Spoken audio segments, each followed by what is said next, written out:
est indispensable pour créer un portefeuille crypto. Avant même de penser à créer son premier portefeuille crypto, de définir des règles, d'établir un plan qu'il faudra suivre à la lettre avant de commencer à investir. Il va falloir définir le capital à investir, il va falloir définir le type d'investisseur que vous êtes et le type d'investissement et la manière dont vous allez investir au préalable.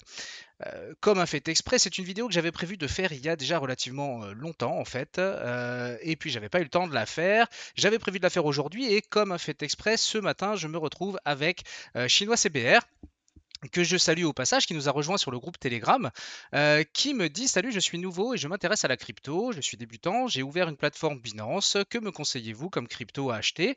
Merci d'avance. Bien entendu, je lui ai répondu que il n'y avait pas de conseiller en investissement ici. C'est-à-dire que moi-même, je ne suis pas un conseiller en investissement. Vous le savez, j'effectue mes investissements devant vous, je vous montre ce que je fais, mais je ne conseille personne. Moi, je mets le doigt sur des choses et après, c'est à vous qu'il appartient de savoir si ça vous intéresse également, si vous avez l'intention d'investir dessus ou non.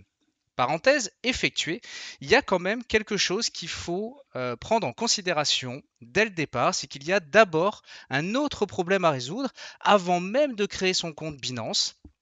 Avant même d'aller chercher des crypto-monnaies dans lesquelles investir, il y a d'autres choses qui sont vraiment très importantes avant à définir et on va voir ça ensemble dans cette vidéo. La première chose, pour faire ça intelligemment, vous savez qu'on vous dit toujours, on vous conseille d'investir dans les crypto-monnaies uniquement l'argent que vous êtes prêt à perdre. D'accord. Eh bien ça, c'est un montant qu'il va d'abord falloir définir. Ici, c'est la première chose que j'ai mis pour définir justement comment créer son premier portefeuille crypto. Il va d'abord falloir définir le capital à investir. Il va falloir définir si vous êtes en mode, bien, je viens de recevoir un héritage, je dis n'importe quoi, j'ai 50 000 euros à investir et il va falloir que j'investisse 50 000 euros dans les marchés parce que je me suis dit, voilà, ça c'est de l'argent que je n'avais pas, dont je n'ai pas besoin, donc je vais me dire, voilà, j'investis ces 50 000 euros. 10 000 euros, 1 000 euros, on s'en fout, ça fonctionne avec tous les montants. La seule chose, c'est déjà de base, est-ce que vous êtes dans l'état d'esprit de dire, voilà, j'ai un capital et je souhaite l'investir dedans? Ou est-ce que je suis plus en mode, bon ben voilà, je suis salarié, ma femme aussi, auto-entrepreneur, indépendant, j'en sais rien, on s'en fout, que sais-je. Et puis je me dis, bah voilà, tous les mois, je peux me passer de 10 euros par semaine, de 50 euros par mois, de 300 euros par mois, en fonction de votre budget, ça ne regarde que vous. Mais voilà, donc déjà, il va bien falloir définir ces deux choses-là, parce que par la suite, vous n'allez pas investir de la même manière si vous êtes capitalisé par exemple à hauteur de 50 000 euros, que vous avez un capital de 50 000 euros à ventiler sur le marché crypto, ou si vous avez tout simplement 50 euros par mois à investir. Vous voyez bien que le raisonnement ne va pas être le même et derrière, ça va créer en fait une dissociation dans la manière d'interagir et de créer vos investissements. Donc déjà, ici, posez-vous cette question. Ok, c'est quoi en fait ma stratégie? C'est quoi la stratégie que je vais mettre en place? Eh bien, je vais prendre un exemple. Par exemple, je vais prendre l'exemple du portefeuille qu'on crée en ce moment sur la chaîne, hein, que vous pouvez suivre, bien entendu, en vous abonnant si ce n'est pas déjà fait. C'est la stratégie qu'on fait ici. C'est-à-dire que le premier portefeuille que j'ai construit sur la chaîne, eh bien, j'avais un portefeuille à ventiler. Là, je crée un portefeuille euh, dans le cadre d'un investissement, bon, mensuel. Moi, je l'ai ramené à l'hebdo, mais ça revient strictement au même. C'est un montant, soit par semaine, soit par mois. J'ai par exemple Vrac, pareil, dans le groupe Telegram, que je remercie d'ailleurs au passage pour sa tenue du Telegram pendant mon absence. Un gros merci à toi. Qui lui, en l'occurrence, me disait qu'il ventilait 25 euros par semaine, à quelque chose près. Donc, c'est déjà bien parce que tu arrives à peu près à un investissement de 100 euros par mois et ça, je trouve ça cool. Mais vous voyez bien sur le fond que le raisonnement n'est pas le même. Donc déjà, vous commencez par définir ça.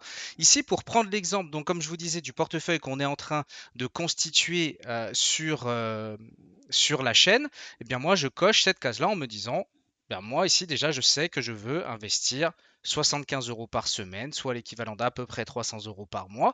Ok, ça c'est fait, c'est clair dans ma tête, c'est établi. L'étape d'après, et ça c'est pareil, c'est purement personnel. D'accord? Vous voyez, pour l'instant, on n'a pas encore commencé à toucher aux cryptos, mais c'est ici que vous travaillez le nerf de la guerre de votre investissement. Ici, il va falloir définir le type d'investisseur que vous êtes. On n'est pas tous les mêmes investisseurs. D'accord. On ne peut pas comparer, par exemple, Warren Buffett et Jérôme Kerviel, sans vouloir faire de polémique. D'accord. Mais je pense que vous avez compris l'idée. Entre l'investisseur qui est super safe, qui ne prend pas de risques, qui travaille vraiment très prudemment, qui travaille sur le très long terme, et ainsi de suite, et ce qu'a effectué Jérôme Kerviel en l'occurrence, hein, désolé pour toi, j'adore ton parcours, mais avec une notion d'investissement beaucoup plus rapide, beaucoup plus agressive, avec beaucoup plus de risques. Et ça, c'est lié à votre personnalité propre. On n'a pas la même. C'est-à-dire que moi, ma personnalité que je vais avoir en investissement sur les crypto-monnaies, en l'occurrence, elle est plutôt sage, elle est plutôt réserviste, elle est plutôt à ramener, on va dire, au mindset de Warren Buffett, par exemple. D'accord. Donc, sans aucune prétention de vouloir me comparer à Warren Buffett, c'est pas du tout le cas. Mais juste pour dire que dans l'état d'esprit, c'est plutôt comme ça que j'interviens sur les marchés parce que ça me va en fait. C'est-à-dire qu'à côté, moi j'ai une activité sur laquelle je fais du rapide, du court terme, ainsi de suite. J'ai déjà ma dose d'adrénaline, j'ai pas besoin d'en avoir plus sur les crypto-monnaies, donc je préfère investir dessus et jouer avec le temps. D'accord. Mais ça m'appartient qu'à moi. Il y a par exemple des personnes qui se disent, eh ben moi, ce que je veux, c'est être beaucoup plus agressif. Eh bien, comment ça se définit être beaucoup plus agressif? Pour définir le type d'investisseur que vous êtes, grosso modo, j'ai défini quatre psychologies différentes, on va dire, dans la création d'un portefeuille ou dans la manière d'aborder l'investissement dans les crypto-monnaies. On va avoir ce que j'ai appelé le joueur de casino. Vrac, je pense que tu te reconnaîtras pour tes investissements il y a un an. Prêt à tout perdre pour gagner gros. Alors, je m'entends par là, l'idée, c'est de dire, ok, je vais aller chercher la pépite. Je vais aller chercher le prochain Shiba que je vais acheter à 0,0000020 centimes. Et qui, bah, si un jour il explose, il arrive à 1 $, je suis millionnaire, l'histoire elle est finie. Mais en sachant qu'ici, je vais forcément me retrouver sur des projets qui vont être hautement risqués, qui ont à 98% la chance de finir aux oubliettes, d'accord, mais sur lequel je vais investir des petits capitaux. Vous voyez ce que je veux dire? Donc ça va être un type d'investisseur. Tu vois, il va se dire, ok, moi ce que je veux, c'est ça. Alors je critique pas ça. Personnellement, je suis pas forcément très adepte de ça, même si bah, je serais le premier à vouloir rencontrer la prochaine pépite, il n'y a pas de problème. Mais ce que je veux dire par là, c'est qu'à la base, c'est pas dans ma psychologie. Maintenant, si c'est dans ta psychologie, bah déjà tu sais toi où tu te situes.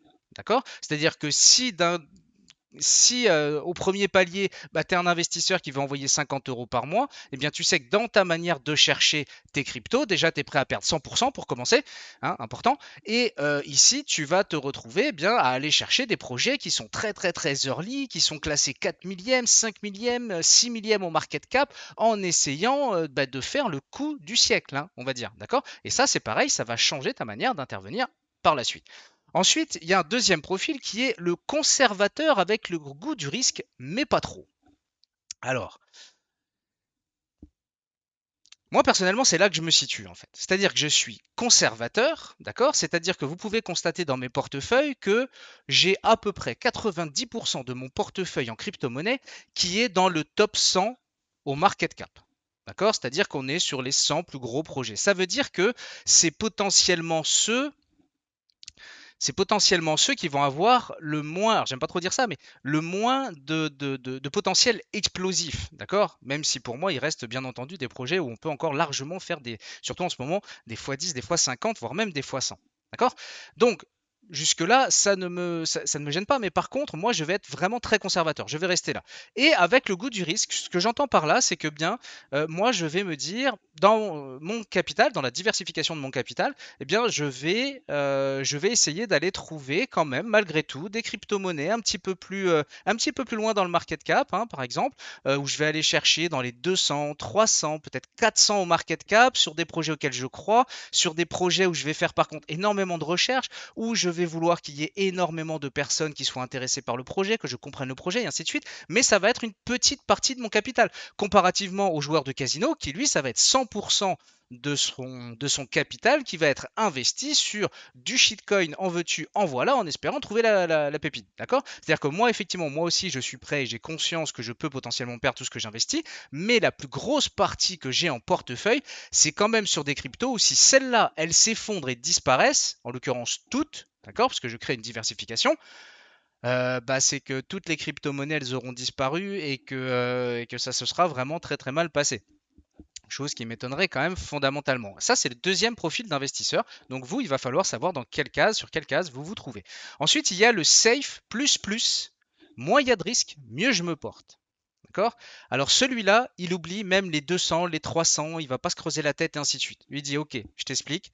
Moi, je mets ce capital-là. Il n'y a que vraiment si la crypto-monnaie disparaît totalement du monde que je perds mon argent, je vais être le plus safe possible. D'accord? Je vais aller chercher, par exemple, typiquement, bien des bitcoins, des Ethereum, d'accord? Je vais aller chercher des projets où si ces projets-là s'effondrent, il y a fort à parier quand même pour que tous les autres s'effondrent, d'accord? Donc certes, je vais avoir des potentiels d'explosion qui seront beaucoup moins forts, d'accord? Mais par contre, je vais être super safe. Je suis quand même investi dans les cryptos, mais par contre, je vais être super prudent, je vais aller vraiment sélectionner dans le top du panier, je vais me concentrer sur ces valeurs-là, et toujours pareil, je vais croiser cette information-là avec mon type d'investissement, on verra ça après. D'accord?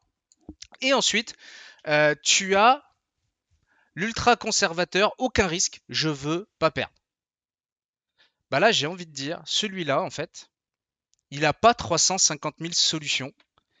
C'est que lui, en fait, il va quasiment se fier uniquement à de l'investissement automatique sur Bitcoin et potentiellement Ethereum. C'est-à-dire comme celui d'avant, mais il va même pas aller voir il va même pas aller voir les polygones, il va pas aller voir les autres qui sont quand même déjà très très costauds, d'accord? Ceux-là, il va même pas aller les voir. Il va dire, ok, moi je prends ces deux-là. Pour moi, le nerf de la guerre au niveau des crypto-monnaies, ça tourne ici. Moi, je prends zéro risque. Celles-là, normalement, elles disparaissent pas, ok? Donc, je fais uniquement du Bitcoin, de l'Ethereum. Je m'investis dedans. Je peux faire des fois 4, des fois 5, peut-être des fois 10. Hein. On imagine qu'à l'heure d'aujourd'hui, déjà ne serait-ce qu'un fois 10 sur le BTC, ça nous emmène à l'heure d'aujourd'hui à 210 000 dollars. Okay, donc déjà, avant que le Bitcoin arrive à 210 000 dollars, il va se passer un peu de temps. Donc, euh, donc voilà. Mais malgré tout, ça va être ultra conservateur. D'accord?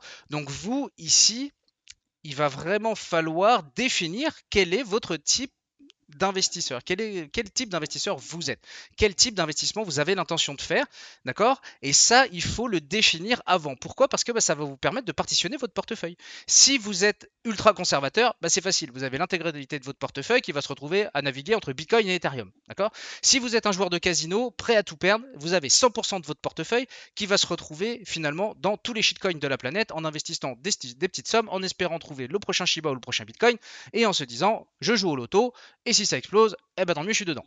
Ok? Et ce sera 100% de votre capital. Ok? Et après, les deux qui sont au milieu, eh bien en fait, on va avoir un peu plus ou un peu moins de risque en fait au niveau de la diversification de son portefeuille. Moi, par exemple, j'ai à peu près 80% de mon portefeuille qui est vraiment super safe et un petit 20% qui est sur des projets dans les 300-400 comme je vous disais tout à l'heure et qui me permet finalement de m'exposer à un risque positif de richesse mais sans prendre de risque sur le montant que j'investis. Après, c'est logique, hein, on ne va pas non plus gérer des gros montants comme on va gérer par exemple 1000 euros, voilà, enfin ou 100 euros, on s'en fout, chacun a son rapport à l'argent, vous savez. Donc voilà. Mais ça, par contre, c'est vraiment très important à définir. Donc toi, ici, tu dois impérativement cocher une case. D'accord? Moi, ici, ma case, c'est celle-là, donc je la coche. Ok? Ça, c'est fait, comme ça, je sais où je me situe. Une fois qu'on a répondu à ces deux questions, il va falloir définir le type d'investissement. D'accord? Le style d'investissement. Style, le type, même guerre, même combat. Il n'y en a pas 50 000. Il y a, pour aborder le marché des crypto-monnaies, vous avez le trading, à proprement parler, ou le holder, investisseur en mode DCA. D'accord? La différence entre les deux. Le trader, ici, il va falloir qu'il fasse quoi? Il va falloir qu'il fasse de l'analyse technique. Il va falloir qu'il fasse du crypto picking. D'accord? Ce qui nous vient du marché boursier, en fait, ce qui nous vient du stock picking. Hein. J'ai inventé le crypto picking, je ne sais pas si ça existe, je présume. De toute façon, ça veut dire la même chose. L'idée, ça va être de sélectionner, donc point à point, des des cryptos, on va dire très précisément, et d'aller faire de l'analyse technique vraiment approfondie dessus. Il va falloir que vous appreniez à gérer des stop loss, à gérer des take profits. Également, le money management, je l'ai pas mentionné, mais travailler votre money management, la manière dont vous allez gérer vos positions et ainsi de suite. Et il va vous falloir une grosse base de formation obligatoire. D'accord? C'est-à-dire que personne ne peut s'attaquer au trading et être rentable sans avoir une formation efficace. J'entends par formation efficace soit une très bonne formation pour laquelle vous payeriez ou que sais-je, ou votre propre formation. Moi, personnellement, je suis 100% autodidacte sur les marchés financiers depuis 10 ans, je ne l'ai jamais caché. D'accord? Mais ça n'empêche que ces 10 années ont travaillé pour moi. Et c'est pas pour autant qu'elle n'a pas coûté cher cette formation, parce que je peux vous garantir que chaque erreur, on les paye très cher sur le marché. Et au-delà de ça, c'est très chronophage. D'accord? Alors, je ne suis pas en train de vous dévendre le trading, d'accord? Hein, moi, c'est ce que je fais à part sur le marché traditionnel. Mais ce que je veux vous dire, c'est que si vous connaissez rien au marché financier, si vous connaissez rien au marché crypto-monnaie, et que vous vous dites, c'est quoi, moi je veux arriver, je veux faire du trading, j'ai vu qu'il y avait moyen de faire des 4, 5, 6% sur une journée, voilà, je rentre là, j'ai un stop ici, TP là, ok, je rentre, si je prends un stop, ok, ok, ça vous parle, peut-être ça vous plaît. Mais est-ce que votre psychologie est faite pour ça? Est-ce que vous avez le temps de gérer tout ça? Parce que ça prend énormément de temps. Comme je dis, c'est extrêmement chronophage. Donc, loin de moi l'idée de vous décourager, je veux juste vous dire que si c'est l'approche que vous avez l'intention d'avoir, de dire là, par exemple, on vient de créer une cassure par le haut d'une figure en Adam et Ève sur le Matic, sur la blockchain Polygon. On vient de créer une très belle cassure de ligne de coup, figure chartiste très facile à trader. Bon, est-ce que vous avez le temps d'aller les chercher, de les détecter? Est-ce que vous pouvez travailler par exemple sur des time frames plus petits, sur des unités de temps plus petites, ce qui va vous prendre peut-être 4 heures par jour, 8 heures par jour? Vous voyez ce que je veux dire? Ça, il faut bien en prendre conscience avant de se lancer là-dedans. Et la deuxième possibilité dans l'investissement, c'est le holding. C'est-à-dire que vous pensez que les crypto-monnaies seront toujours là en 2050, tout comme moi, que le potentiel explosif des crypto-monnaies est relativement important, mais qu'on ne sait pas quand est-ce qu'il aura lieu, d'accord?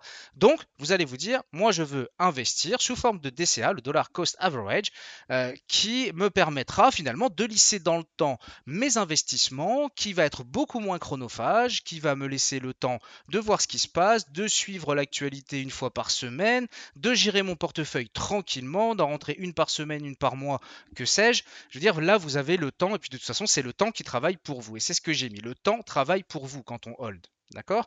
On peut prendre 90% des sociétés du Nasdaq, par exemple, même si vous aviez acheté le plus haut du marché en 2000, donc avant la fameuse bulle de 2000 sur les valeurs technologiques qui a littéralement explosé, qui a perdu près de 70-80% de sa valorisation en très peu de temps, et eh bien même si vous aviez acheté le point le plus haut de cet indice, à l'heure d'aujourd'hui, vous êtes en positif parce que le temps a joué pour vous.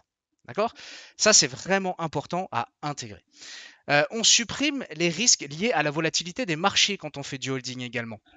Et ça, c'est vraiment très intéressant, alors que le trader, j'allais dire le scalper, hop, grillé. Le trader, lui, par contre, il va se faire, enfin, ou le day trader, tout du moins, va souvent se faire laminer par des hausses de volatilité impromptues. J'entends par là, il suffit d'une mauvaise news à un moment, une mauvaise annonce économique, une décision, on ne sait pas quoi, qui serait liée au crypto, et puis d'un seul coup, un vent de panique, on va baisser, par exemple, on va venir.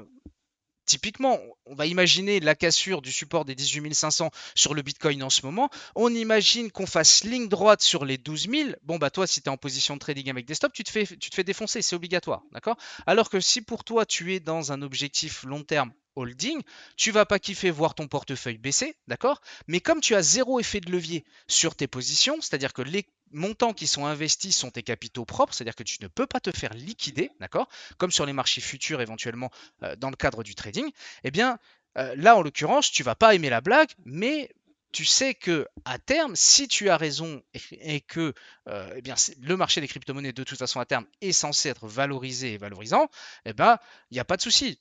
Tu vas juste en profiter en fait pour rajouter quelques lignes dans ton DCA sur ces niveaux-là et au contraire acheter encore un petit peu plus de crypto-monnaies et puis attendre que le temps fasse boule de neige tout simplement pour arriver à, bien, à créer tout simplement du bénéfice.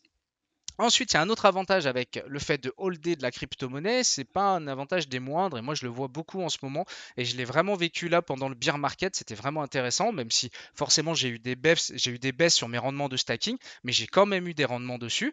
C'est que ça a l'avantage de créer du revenu passif grâce au stacking. D'accord?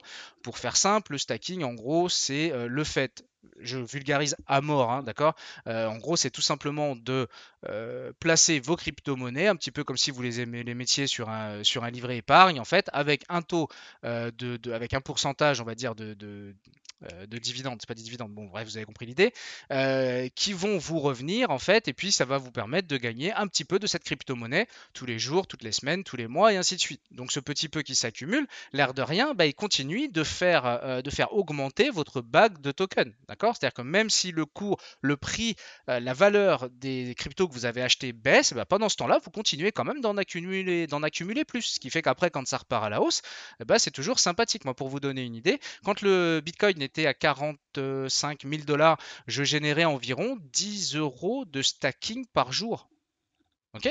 Donc 10 euros de stacking par jour, c'est quand même pas dégueulasse. Ça représente quand même l'équivalent de 300 euros par mois. Donc ça, c'était quand il était à 45 000. Forcément, avec la chute, ça a baissé et ainsi de suite. Mais à l'heure d'aujourd'hui, donc elle me rapporte à peu près 3 fois moins, puisqu'à l'heure d'aujourd'hui, je tourne en moyenne en fait à 3 euros par jour de dividendes qui me viennent, de stacking en fait, qui me viennent de la fameuse crypto que j'ai holdée. Donc ce qui fait que quand on rembarquera avec un marché positif, eh bien c'est autant de cryptos qui vont se valoriser d'autant plus et autant de jetons qui auront été accumulés et qui donc auront travaillé pour moi pendant toute cette attente et qui me permet d'être relativement serein, on va dire, face à tout ce qui se passe, notamment en ce moment, même si pour l'instant, là, on a quelques lueurs positives pardon, qui font plaisir à voir. Donc ça, c'est déjà plutôt cool.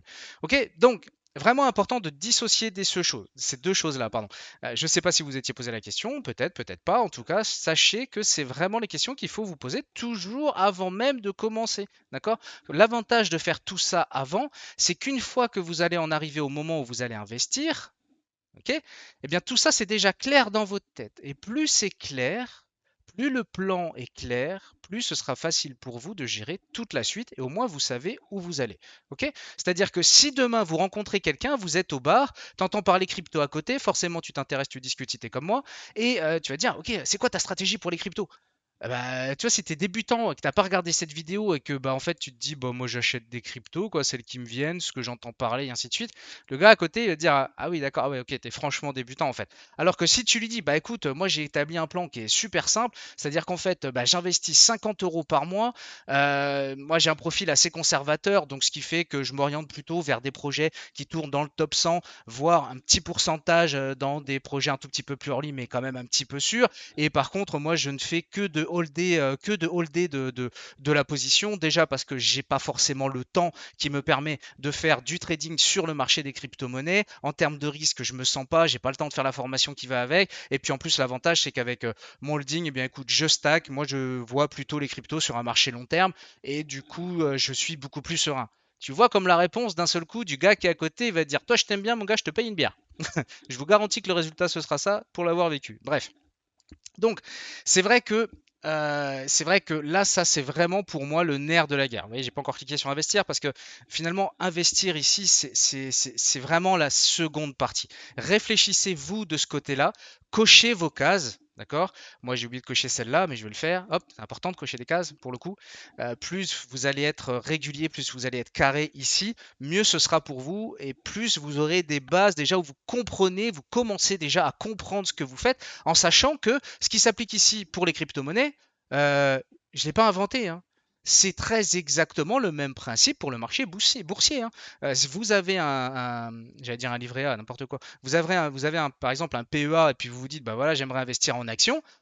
Eh ben, le principe, il est exactement le même. Vous allez chercher exactement quelle est votre stratégie. Est-ce que je veux faire du trading? Est-ce que je veux faire un machin? Est-ce que je suis plutôt agressif? Ou est-ce que je veux que des Amazon, des Google? Ou est-ce que je vais chercher les petites pharma potentiels explosifs, mais bon, qui en règle générale font rien de transcendant, c'est juste que de temps en temps elles explosent. Voilà. Et est-ce que je vais faire voilà, soit du trading, soit stocker un peu à la Warren Buffett, et ainsi de suite. Donc ça marche pour tous les marchés. Ça, c'est une règle générale en fait. Donc ça, c'est vraiment génial, je pense, à voir. Enfin, vous me le direz hein, probablement dans les commentaires. Si pour vous, ça vous paraît utile, pensez à liker d'ailleurs.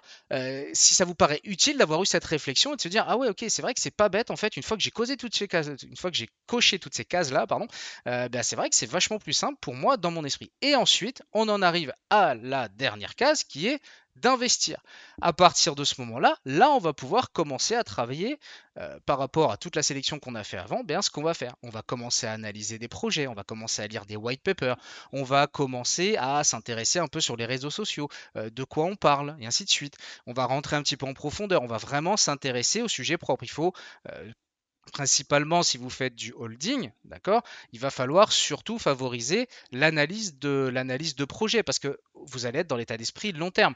J'ai envie de dire ici par exemple si vous avez choisi la case trader ou que vous avez par exemple des bases en trading, hein, d'accord, que prendre une divergence sur un retournement RSI, sur un support H4 avec un objectif pivot mensuel, avec un stop sous ligne de coup, si tout ce que je viens de dire là, ça vous parle, c'est que vous êtes probablement prêt à potentiellement faire du trading, eh bien, là, l'analyse du projet va avoir son importance parce qu'on essaye toujours de trader dans le sens de la tendance, certes, mais comme on est sur du court terme, ça va avoir moins d'importance. Vous voyez ce que je veux dire? Ça veut dire qu'ici, parce qu'on peut très bien profiter de marcher un petit peu de volatilité sur le court terme, qui fait que un mouvement aura lieu même si les fondamentaux du projet ne sont pas forcément exceptionnels. Alors que si vous faites du long terme, vous, il va vous falloir des projets qui soient solides, qu'on est toujours en 2030, en 2040. Vous voyez ce que je veux dire? Donc la recherche ici, ça va pas être la même. D'où l'intérêt toujours d'aller chercher dans ces trois cases-là, est-ce que je sais bien où je suis parce que c'est ce qui va me permettre de faire après. Toujours pareil, dans l'investissement, tout comme là avant, bah, je vous ai dit un petit peu à quoi servait le trading par rapport au fait d'analyser plus ou moins un projet, eh bien, vous allez faire beaucoup plus de diversification. Il n'y a quasiment aucun intérêt à faire de la diversification quand on fait du trading pur, d'accord? Sauf si on fait du swing trading. Allez, mais bon, je ne vais pas rentrer dans les détails sur cette vidéo. Le swing trading, on peut éventuellement, vous savez, un petit peu comme sur le marché Forex, bon, bah, on va rarement, on va dire, trader l'euro USD à la hausse et et l'USD CHF à la baisse. Vous voyez ce que je veux dire? C'est un peu contre-intuitif finalement. Bon, bref. Ça, c'est plus une histoire de corrélation, mais c'est pas grave. Donc, il va falloir après diversifier votre portefeuille. Pourquoi diversifier votre portefeuille? Diversifier votre portefeuille, ça, j'ai envie de dire, ça va un petit peu contre l'ultra conservateur, puisque lui, on va plutôt se diriger dans l'auto-investing, hebdo, mensuel, bref, au rythme que vous souhaitez, plutôt dans le Bitcoin ou l'Ethereum, très gros. Donc là, on n'a pas beaucoup de diversification, mais ce sont tellement des mastodontes de la crypto que si eux s'effondrent, tous les autres s'effondrent. Donc c'est un cas un petit peu à part pour le Bitcoin et l'Ethereum. Par contre, si vous vous dites, bah voilà, j'aimerais bien trouver bah voilà, du Polygon, par exemple, j'aimerais aller chercher des blockchains un petit peu plus loin, j'aimerais charger un peu d'ultra, d'accord, parce que je comprends par exemple le système du gaming, hein, le marketing qui tourne autour du gaming, les financements et tout ça, bah, je vais me dire, ok, j'ai bien compris ça, donc je vais chercher de l'ultra, et puis je vais chercher à faire une diversification. Faire une diversification dans les crypto-monnaies, ça peut être tout simplement aller sur différents secteurs. C'est ça la joie des crypto-monnaies. C'est que sur le même secteur, on a des sous-secteurs qui sont bah, par exemple les NFT, les métaverses, la DeFi, d'accord, les blockchains et ainsi de suite. Tout ça, ça va être finalement des sous-secteurs qui, bien, on a toujours, si vous voulez, des secteurs qui surperforment plus que d'autres. Pendant un moment, il y a eu la hype sur les NFT. Eh bien, toutes les crypto-monnaies basées de près ou de loin sur les NFT ont pumpé plus fort que les autres crypto-monnaies. D'accord? Et puis il y en a, ben, par exemple la DeFi, hop, quand ça s'est un peu pété la gueule avec AV, et bien là on s'est retrouvé avec tous les marchés DeFi qui baissaient un peu plus alors que les autres se stabilisaient un peu. Vous voyez ce que je veux dire? Et l'idée c'est d'aller piocher un petit peu dans tous ces sous-secteurs-là pour créer la diversification qui va coller à votre style d'investissement, à votre type d'investissement. Voilà, je ne vais pas faire plus long. J'espère que ces vidéos vous a plu. Bien entendu, je vous remercierai de bien vouloir liker cette vidéo si vous l'avez aimée. Ça m'aide au référencement, puis moi, ça me soutient moralement. Comme je vous l'ai dit, on continue de constituer le portefeuille sur la chaîne, donc pensez à vous abonner si ça vous intéresse. J'ai remis également les pieds sur le groupe Telegram ce matin, ça me fait plaisir et tout ce que j'ai vu m'a vraiment fait plaisir. Ça, c'est cool en termes de communauté. Donc, je vous invite aussi potentiellement à nous rejoindre sur le groupe Telegram. Merci à tous pour votre attention et je vous dis à très bientôt pour une nouvelle vidéo. Ciao les amis!